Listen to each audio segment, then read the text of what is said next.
জাতীয় পার্টিকে ব্যান করার জন্য এটা একটা নাটক, এবং এই নাটকে নুরুকে ব্যবহার করা হয়েছে, একটা বিরাট একটা সেন্টিমেন্ট তোলা হয়েছে। এই সেন্টিমেন্ট তার জীবন নাশের হুম, মতো হুম, একটা সেন্টিমেন্টের ঘটনা হতো। মনে করেন নূর মারা যাইতে পারতো, এমন একটা ঘটনা হুম, ঘটলে তখন কি হতো? তখন বললো যে জাতীয় পার্টি এই কাজ করেছে, right, জাতীয় পার্টির শেষ করে দাও, জাতীয় পার্টির অমুক করো। কিন্তু আসলে ঘটনার দৃশ্যে জাতীয় হুম, পার্টি নেই। মারামারিটা হয়েছে নূরের পার্টির সাথে, সরকারি দলের, সরকারি সংস্থার, সরকারি বাহিনীর। সমস্যা। তো তাহলে এখানে জাতীয় পার্টি কেন দায়ী হবে? জাতীয় পার্টির নেতা জি এম কাদের খুব ভালো একটা রিপ্লাই দিয়েছেন। দুইজন নেতার কথা বলে নূর যে এখন আহত, নূরের কথা বলেছে, সার্জিসের কথা বলেছে। বলছে তোমরা তো এই শেখ হাসিনার কে পা ধরে সালাম করে দিয়ে আসছো এবং মাথায় হাত বুলিয়েছে। তোমরা যদি ছাত্রলীগ করতে পারো, শেখ হাসিনার পা ধরে সালাম করতে পারো, আমরা বিরোধী দল ছিলাম, আমরা কি অপরাধ করেছি? এই কথাটা কিন্তু খুব মন্দ বলেন নাই উনি। উনি সংসদে গৃহপালিত নেতা ছিলেন তারা, এটা সত্য।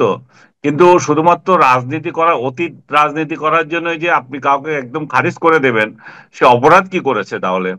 জাতীয় পার্টি কাউকে কি গণহত্যায় অংশ নিয়েছিল? আমি তো দেখি নাই। নূর এখানে ক্রেডিট নিতে গিয়েছিল যে সে জাতীয় পার্টিকে ইয়ে করবে, বন্ধ করতে চায়। এই জাতীয় যদি তার ক্রেডিট থেকে থাকে, আমি বলবো যে এটা তার বোকামি ছিল। কারণ এই ক্রেডিট নূর যতই নিতে চাক, এই ক্রেডিট কিন্তু যাবে জামাতের পকেটে এবং এনসিপির পকেটে। এনসিপি অলরেডি একটা হুম, ক্রেডিট নিয়ে নিয়েছে যে আমরা আওয়ামী লীগকে নিষিদ্ধ করেছি। এখন এসে আবার আরেকটা ক্রেডিট তাদের হচ্ছে আমরা জাতীয় পার্টিকে নিষিদ্ধ করব এবং 14 দলকে নিষিদ্ধ করব। তারা নিষিদ্ধের উপরে থাকে এবং নিষিদ্ধ করার ক্ষেত্রে তারা চ্যাম্পিয়ন। এখানে নূর কেন গিয়ে নিষিদ্ধ করার এই দাবিতে গেছে আমি জানি না। নূরের সাথে তো পিয়ার প্রশ্নে এই দুই দলের সাথে এখন খুব একটা সম্পর্ক আছে আমার তো মনে হয় না। কারণ নূর নিজেও তো বোধহয় পিয়ার পদ্ধতি এখন আর চায় না। কারণ নূরের সাথে একটা সিট অ্যারেঞ্জমেন্ট হচ্ছে, এটা বহুদিন থেকে শোনা গিয়েছিল। তাকে যে বিএনপি তার এলাকায় আঘাত করেছিল, এবং সেই আঘাতের কারণ তো এটাই যে নূরকে ওইখানে সিটগুলো দেওয়া হবে, সেটার কারণেই তো হয়েছে। এখন নূর এখানে আমি মনে করি যে একটা বলি হয়েছে আর কি, এটা বলো বোকামি, এবং ওই অন্যদের ক্রীড়ানক হয়েছে। পুলিশ ঠেকাতে পারে নাই, না ঠেকাতে চায় নাই, সেটা হচ্ছে বিষয়। কালকে ঠেকাতে গিয়ে পুলিশ এবং আর্মি ঠেকাতে গিয়ে যে যেই ওইখানে যে পরিস্থিতি সৃষ্টি হয়েছিল, সেটা নিয়ে সারা দেশে তাদের বিরুদ্ধে অভিযোগ উঠেছে যে তারা এত ভয়ানক ভাবে কেন নূরকে আক্রমণ করলো। এবং সত্যিকার অর্থে তাকে নূরকে আক্রমণ করা হয়েছে, নূরের জীবন বিপন্ন হতে পারতো।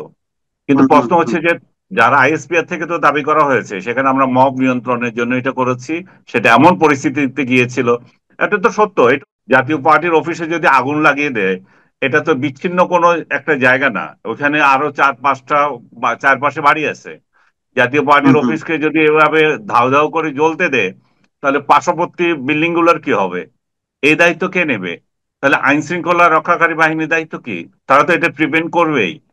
এখন প্রিভেন্ট করতে গিয়ে তারা নূরকে কেন আক্রমণ করলো? নূর এমন কি অগ্রবর্তী ইয়ে ছিল যে, বা তার নেতৃত্বে কি হামলা দিয়েছে? তার হাতে কি আগুন ছিল?